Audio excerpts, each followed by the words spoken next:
Walang makakapaghusga ngayon kung ano ang katotohanan at kung anong kasinungalingan. Unang tanong mula kay Tristan Odalo, Newswatch Plus. Yusek, good afternoon po. Yusek, si self-confessed aide Ramil Madriaga claimed during the House impeachment hearing that former President Rodrigo Duterte and some retired military generals allegedly discussed plans to unseat President Bongbong Marcos, including a supposed assassination plot. He also alleged that there was a deal between the Marcos and Duterte camps for the president to step down by 2025 or perasahan daw po siyang papaalisin sa pwesto. Given the gravity of an alleged assassination plot against the president, will Malacanang order a separate and full-scale investigation on the matter? Sa ngayon po ay aalamin natin ang buong katotohanan rito. Pero ang pinag-usapan na ni Mr. Ramil Madriaga at ng dating Pangulong Duterte ay wala po tayong personal na kaalaman, kahit na ang Pangulo ay walang personal na kaalaman patungkol po dito. Ang Pangulo po ay nangampanya sa taumbayan, nangako na maglilingkod sa taumbayan at nangakong tatapusin ang kanyang termino para sa bayan. Pero ma'am, how concerning po itong mga ganitong lumalabas na plano of alleged assassination? And this is not the first time na parang may threat din po sa naging buhay ng Pangulo. Recently, si Davao Mayor Baste Duterte, sabi niya, ang gusto niya rin po ay ulo ni PBBM. Ano po ang komento ng palasyo dito, ma'am? Hindi na nga po na bago ito ang pagbabanta sa buhay ng Pangulo. Sinimulan na nga po ito ng Vice Presidente, nadinig na rin po natin si Mayor Baste Duterte. So, hindi na po kailangan mag-utos ng Pangulo para imbestigahan ito. Ang NBI po, kayo po ay nakatalagang mag-imbestiga sa mga ganitong klaseng death threats sa Pangulo. At kahit sino mang ordinaryong tao, meron po kayong obligasyon na imbestigahan ito. So the palace po is asking the NBI or NBI na po to do their own investigation? Ang NBI na po ang dapat na mag-imbestiga rito. Last na lang po, ma'am. Today's briefing, Senator Amy Marcos publicly appealed to her brother, the president, saying he knows the truth and should correct what described as false claims. Ginagamit daw po si Ramil Madriaga ng mga politiko. Ano po ba ang kaalaman ni Senator Amy Marcos sa katotohanan? Hindi po ba dapat lumabas talaga ang katotohanan at madinig natin kung anong dapat sabihin ng sino mang witness? So wala makakapaghusga ngayon kung ano ang katotohanan at kung anong kasinungalingan. Related question mula kay Ivan Mayrina, GMA News. Good afternoon, Yusek Claire. Have you spoken to the President about these revelations by Mr. Madriaga? Sa ngayon po ay pinaalam po natin kung ano nangyari at ang palasyo naman po ay nagmo-monitor para ipaalam po sa Pangulo kung ano po ang nangyayari. And any reaction from him? Did he say that that's an incredible claim, that there was an agreement with the Duterte camp, that he will step down in 2025? May ganun po ba? Ang Pangulo po, hindi po yan mga ngampanya para lang po ibigay ang posisyon kahit kanino. Ang sabi ko po natin, nangako po siya na siya'y magtatrabaho para sa bayan at tatapusin ang termino.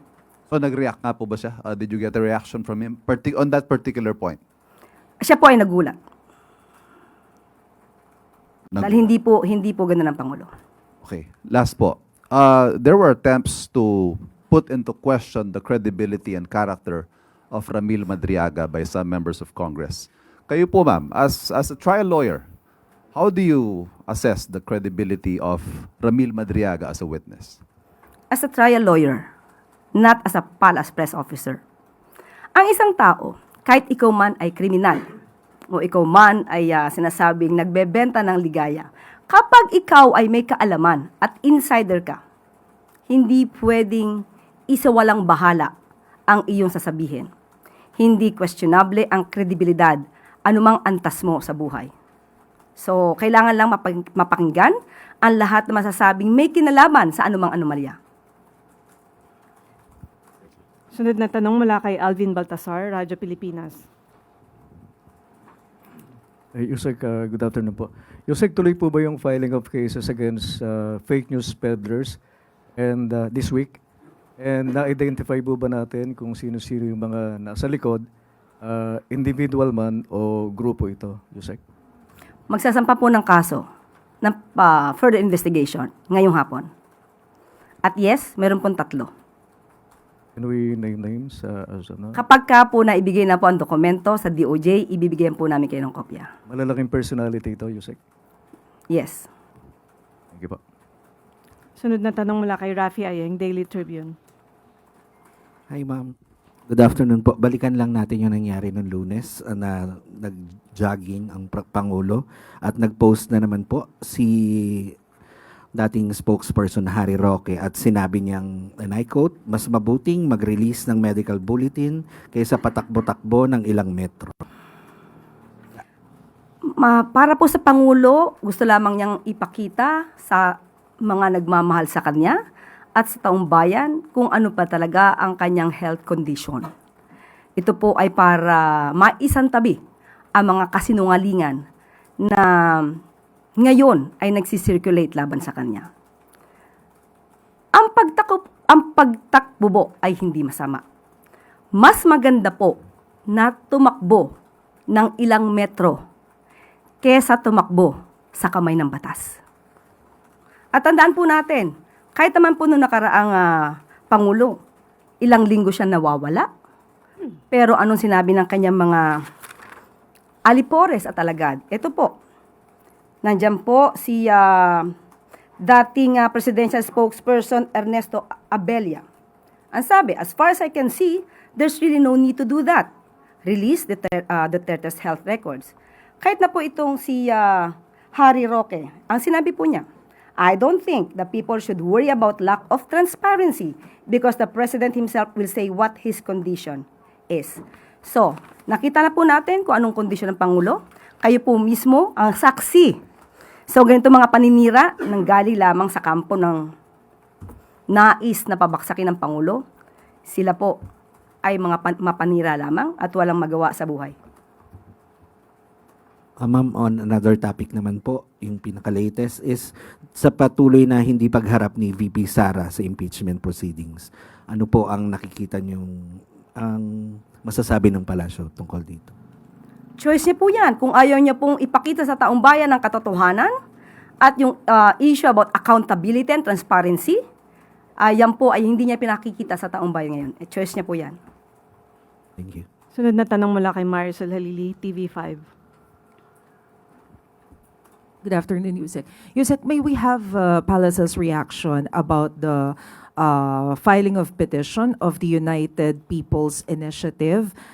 Based on their position, they are actually asking the Supreme Court to order the President to undergo a hair follicle drug test para daw matapos na yung mga issues about this. Yun po muna. What's your comment? Sino po bang gumawa ng issue unang-una?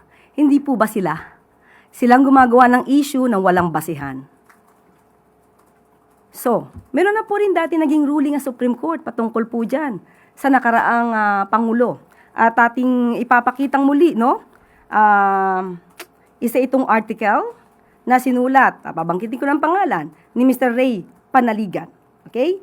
So, ang Supreme Court po ay nagbigay na rin po ng desisyon patungkol po dito na hindi po kinakailangan at kailangan sapilitang magbigay ang isang Pangulo ng kanyang medical records, especially, and I quote, apparently, petitioner's allegation that the President is seriously ill is unsubstantiated and is based merely on petitioner's surmises and conjectures regarding his perception of the declining health of the President, referring to President Duterte at the time. So, kung puro chismis lang po ang pagbabasihan ninyo, at guni-guni lamang at wala kayong anumang basihan, sa tingin po natin ang Supreme Court ay hindi naman po babalik ta rin ang ganitong klaseng jurisprudence. Ma'am, isa pa po, ipinunto rin po kasi nila doon sa kanilang petition na the right to information is paramount. We, the people, as sovereign, have the right to assert transparency regarding the condition of officials who exercise executive power in our name. So they are asking for transparency. Are we not transparent? You have seen the President working. You have seen the President reporting face to face. Personal pa. So unless they can prove that there is serious illness, then there's no need for the President to do that based on the Supreme Court decision. Thank you, Sec. Sunod na tanong mula kay Ana Bajo, GMA Online.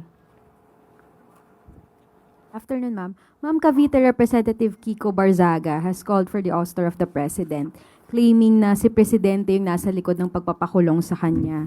Sabi niya, lumalaban pa rin siya kahit pinakulong siya and kailangan na raw pong tanggalin si Pangulo sa posisyon dahil sa ang dami na niyang ninakaw galing sa flood control and masyado na niyang pinataas ang presyo ng gasolina. Baka lang po may comment ang palas, ma'am. Yan ang problema sa atin, di ba? So, alam naman natin kung sino ang nagdemanda kay Congressman Kiko Barzaga. Alam din naman niya kung sino ang nagdemanda sa kanya. At alam din naman niya kung kailan siya humingi ng apologies dahil sa kanyang ginawa. Hindi ito makakaila. So, paano niya masasabi na ang Pangulo ang nagpakulong sa kanya? Hindi siya sinasampahan ng Pangulo ng anumang kaso kahit anong klaseng paninira ang ginagawa niya. Sa mga ganitong klaseng tao po, alam natin, may mga taong fake news peddler, obstructionist, destabilizer, sakim sa kapangyarihan. Itong mga taong to ay hindi na natin po papaharapin sa salamin para tignan ang kanilang konsensya dahil wala silang konsensya. Kayo na lang po sa mainstream media at matitinong nasa SOCMED, kayo na po ang humarap sa salamin at tanungin nyo, totoo ba itong sinasabi ni Congressman Kiko Barzaga?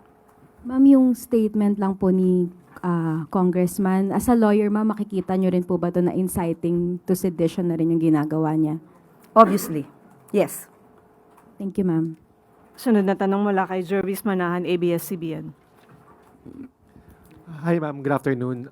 Earlier today po, si Vice President Sara Duterte issued a statement regarding the impeachment proceedings yesterday, and she did not directly address the allegations on corruption. She chose to focus on the law school issues. And at the end of that statement, she said na the government failed to give relief to the public in this price crisis because the public funds are being used for political maneuvering. Ano po ang reaction po ng Palace po dito? Muli, no? Ito ang mahirap sa hindi nag-aaral, hindi nagbabasa, hindi inaalam kung ano ba ang katotohanan. The brain that doesn't feed itself, eats itself. Yan ang sabi ni Gore Vidal. Ilang oras po tayong nasa press briefing kahapon matapos ang Uplift Committee meeting.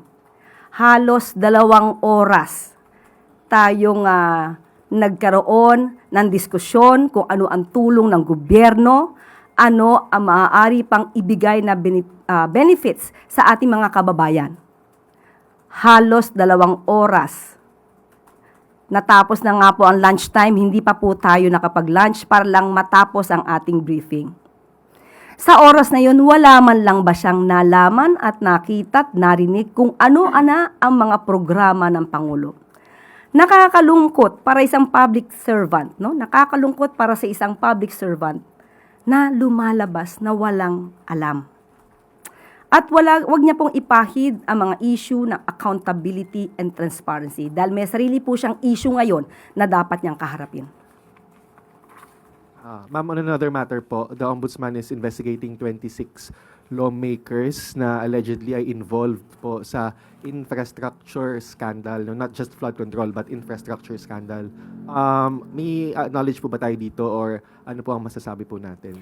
Well, trabaho po mismo ng Ombudsman, ng DOJ, ang pag-iimbestiga po dito. So, maganda po yan na pangitain at senyales na patuloy at porsigido po ang Office of the Ombudsman na tutukan ang korupsyon na naganap kahit ngayong administrasyon na to at noong nakaraang administrasyon. Maganda po yan.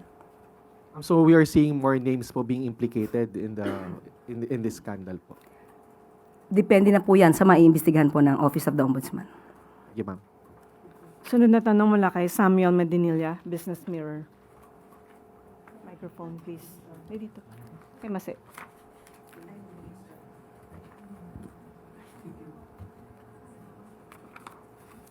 Good afternoon po, ma'am.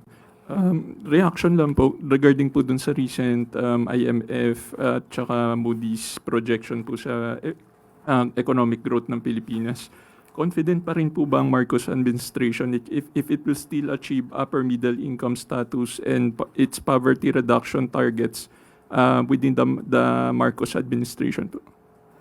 Although sabi nga natin na hindi ginusto ng pamahalaan at ng Pangulo ang nangyayaring kaguluhan po sa Middle East, minabuti po natin na kunin na rin po ang komento ni DepDev Secretary Arsenio Balisaca patungkol po dyan. Ibibigay ko po ang kanyang mensahe and I quote, "By July 2026, the World Bank will indicate whether we have met the income threshold for upper middle income status based on 2025 performance. Formal classification may require additional years of sustained results. We remain confident this will be achieved within the term of the Marcos administration. Despite geopolitical tensions and heightened uncertainty, we will stay the course in stabilizing the economy and strengthening social protection to sustain poverty reduction." Thank you po. Another topic po, ma'am. I-clarify lang po namin kung may flagship project po ba ng Marcos administration yung naapektuhan na nung ongoing austerity measures.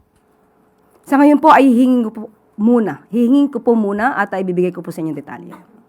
Thank you po. Follow-up question mula kay Chloe Hufana, Business World. Yusek, also on the IMF, they cited po a weaker than expected reform momentum, a sharp decline in public investment and confidence as key drags for its slashed forecast. What specific steps is the President taking to reverse these in the near term? Well, alam naman natin po kung ano pong ginagawa ngayon ng economic team, pati po sa pangunguna rin po ni Secretary Arsenio Balisaca.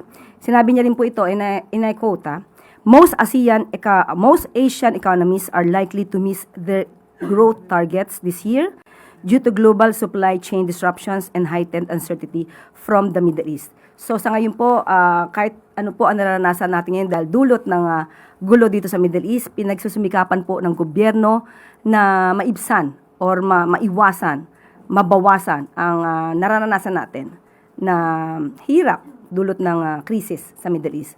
So patuloy pa rin po ang pagpapalago ng ekonomiya. Sunod na tanong mula kay Christian Yusores, DZMM. Hi ma'am, on a different topic lang po. Another lawmaker supported the proposal to suspend the pension premium sa members po ng state-run pension funds. Senator Sherwin Gatchalian is proposing the Protect program where the government will temporarily shoulder the contributions of employees para po sa SSS and GSIS as a measure to the middle income class. So, how does the Palace view this proposal and kakayanin po ba ng pondo ng pamahalaan na sagutin yung pension premium ng mga members? Yan po ang aaralin. Pero sa ngayon po, meron na pong ginagawa na ang SSS, ang GSIS at pag-ibig para sa ating mga kababayan dahil nga sa nangyayaring gulo dito sa Middle East. Sa SSS po ay meron na po silang aabot po sa 60 billion pesos financial assistance and benefits para sa mga miyembro, pensioners at sa mga employers sa kanilang mga loan programs at yung early implementation ng 2026 pension increase. At nandun din po yung loan penalty condonation, pati po sa employer na patungkol po sa contribution delinquency. Ay meron na rin pong relief na ibinibigay po ang SSS. Ang GSIS naman po, sa ngayon, meron pong tinatawag na Balik Ginhawa Program. Ito po yung 3 buwan na loan, 3 buwang loan moratorium. I-refund muna para po magamit ng ating mga kababayan at babayaran po nila ito nang wala pong tinatawag na interest. At meron na po, sa ngayon po ay meron 297,162 out of 353,667 applications na nag-qualify na po para dito sa Balik Ginhawa Program. Sa pag-ibig naman po, nag-announce po ang pag-ibig na special benefits package para po sa mga repatriated OFWs. At pwede pong ma-withdraw up to 100% ang pag-ibig regular savings and modified pag-ibig 2 savings bago po ito mag-mature. At makaka-avail din po sila ng 3 buwang moratorium sa kanilang housing loan payments na walang interest at walang penalties. Thank you, ma'am. Isang follow-up lang po doon sa question ni Kuya Alvin kanina, doon sa magpa-file po ng complaint against po doon sa mga nagpakalat ng fake news sa health ng Pangulo. Last Monday po si Senator Amy, nagbanggit po siya ng statement related din sa health ni President Marcos. And later that afternoon, si Pangulo po, siya po yung mismo nag-debunk ng mga claims about his health. Possible din po ba na makasama sa mga irereklamo ang kapatid ng Pangulo?